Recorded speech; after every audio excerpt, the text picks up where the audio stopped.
बिस्मिल्लाहिर्रहमानिर्रहीम। अस्सलाम वालेकुम। आज आपकी बहन लेके आई है रमज़ान स्पेशल में एक ऐसी रेसिपी जिसमें मैदे को उबलते हुए पानी में डालेंगे और कमाल देखेंगे।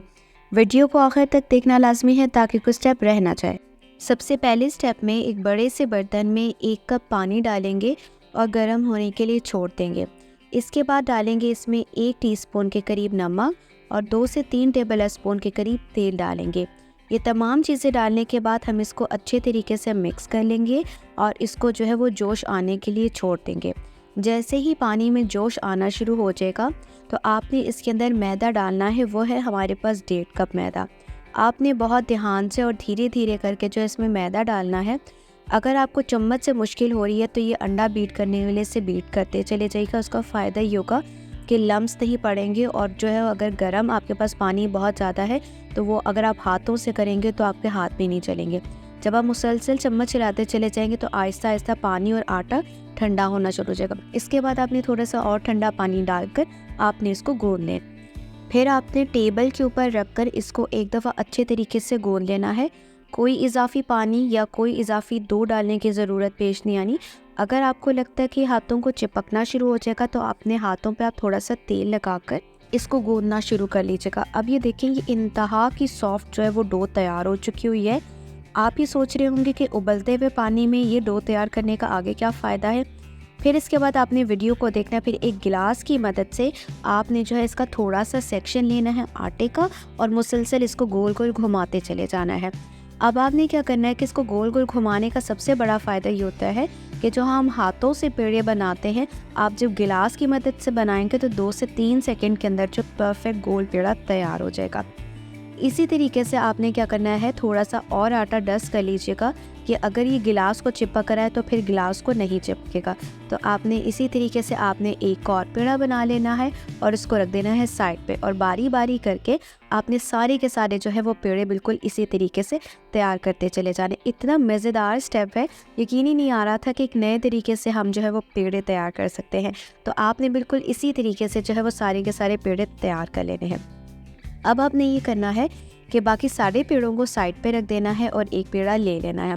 तो सबसे पहले आपने इस पेड़े के ऊपर थोड़ा सा जो है वो प्रेस करना है और उसके बाद आपने मैदा या आटा डस्ट कर लेना है। वैसे अव्वल तो ज़रूरत पेश नहीं आती बहुत ज़्यादा यूज़ करने की, मगर अगर आपको ज़्यादा फील हो रहा है तब आप यूज़ कर सकते हैं। अब आपने पहले हाथ की मदद से करना है और बाद में आपने बेलन की मदद से इसको बेलना शुरू कर देना। अब यकीन करें, इतनी ज़्यादा सॉफ्ट होती कि हैंडल करना इंतहा का आसान है। अगर मैं बेलन का इस्तेमाल ना भी करूँ ना तो ये वैसे भी हैंडल हो जाएगी। फिर आपने इसको इतना फैला लेना जितना ये फैल सकता है और इसके बाद आपने ये करना है, ना बहुत ज़्यादा पतली और ना बहुत ज़्यादा बड़ी मोटी रोटी तैयार कर लेनी है। अब आपने ढक्कन इसके ऊपर रख लेना है, बिल्कुल ढक्कन के साइज़ का जो आपने इसकी शेप ले लेनी है।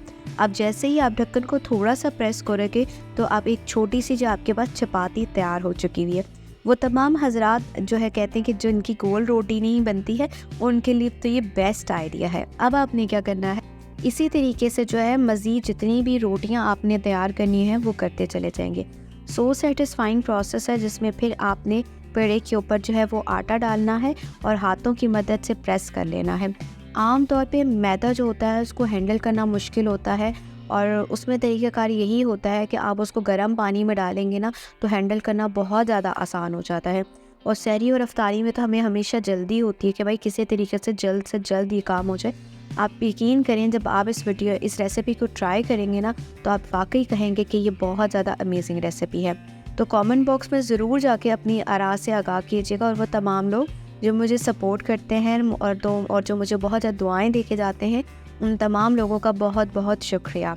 अब आपने क्या करना है, इसी तरीके से और रोटियां जो है वो तैयार करके रख लेनी है। तवा आपने अच्छे तरीके से गर्म कर लेना है। तो छोटी सी चपाती सबसे पहले अब आपने ऊपर रखनी। अब आप देखिए वीडियो कितनी इंटरेस्टिंग आगे होने वाली है। जैसे ही एक साइड पलटेगी तो आपने इस रोटी को पलट देना है। अब आप देखिए दूसरी साइड अच्छी तरीके से पक चुकी है। इसके बाद आपने इसके ऊपर थोड़ा सा तेल डालकर भूनना शुरू, जैसे ही आपने इसको पकाना शुरू करना है। अब ये देखें माशाल्लाह जी, रोटी जो है वो फूलना शुरू हो गई। यकीन करेंगे ये उबलते हुए पानी के अंदर आटा गूंदा हुआ है और रोटी फूलना शुरू हो गई है। बहुत अमेजिंगली था। जब पहली दफ़ा फूली तो मुझे यकीन ही नहीं आया कि ये इतनी ज़्यादा अमेजिंग हो सकती है। अब आप ये देख सकते हो कि ये तैयार हो चुकी है। आपने इसको तब तक फ्राई करना है जब तक इसका हल्का सा गोल्डन कलर ना आ जाए। अब ये देखिए एक तो तैयार हो गई, फिर इसके बाद आपने दूसरी भी रखनी है और इसी तरीके से बाकी तमाम के तमाम तैयार कर लेनी। मैंने पहली वाली में क्या किया था कि एक साइड को पका लिया था, इसमें मैंने दूसरी से डायरेक्टली तेल डाल दिया। फिर इसको मैंने कपड़े की मदद से जब फोल्ड किया तो ये उस तरीके से फूली नहीं, यानी कि आपने ये दोनों साइड्स हल्की हल्की पका कर इसके बाद आपने तेल डालना है और इसके बाद जो है वो फूली फूली सी जो है वो ये रोटियां तैयार कर लेनी। अब इसका कलर जो है वो कितना मज़े का कैरेमल कलर आ रहा है, हालांकि इसमें हमने चीनी का इस्तेमाल तो नहीं किया। अब आपने क्या करना है कि देखिए एक तैयार हो गई और आपने इसको साइड पे रख लेना। फिर लास्ट में आपने एक और रोटी डालनी है। तकरीबन इस प्रोसेस से जो है मेरे पास 6 रोटियां जो है वो छोटी छोटी चपातियाँ जो तैयार हो चुकी हुई थी।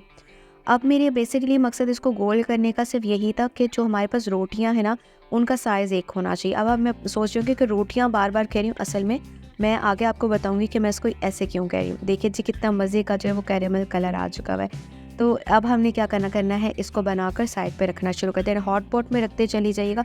वैसे अगर ना भी रखे ना तो ये इतनी अमेजिंग इतनी सॉफ्ट रेसिपी है कि रोटी जो है वो आप पूरा दिन भी बाहर पड़ी रहे ना तो ये सख्त नहीं होगी। इस दूसरी तरफ आपने क्या करना है कि तेल डाल देना है, तकरीबन आधे कप से भी कम तेल डाल देना है और एक मीडियम साइज़ का प्याज चॉप करके डाल देना है।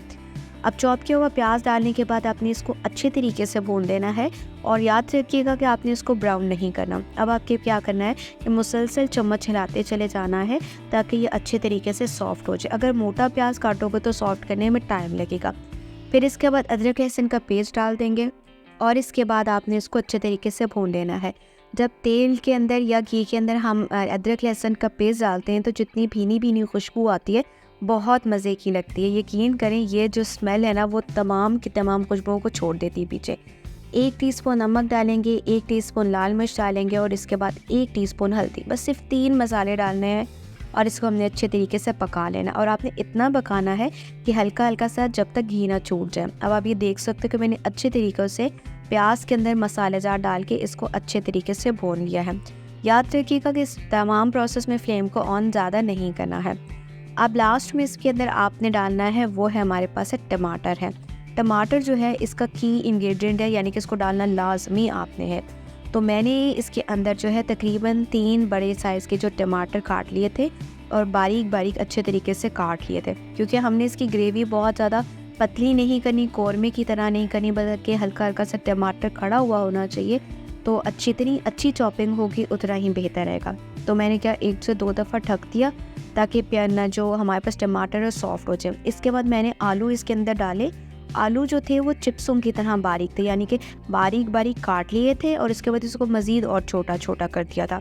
चूँकि हमने इसमें आलू मोटा नहीं रखना, रेसिपी की डिमांड है, तो आप भी ऐसे ही कीजिएगा। बारीक बारीक आलू इसके अंदर डालकर इसको भून लेना है और इसके बाद आपने इसको ढक कर रख देना है ताकि आपके पास जो आलू हैं वो अच्छे तरीके से पक जाए।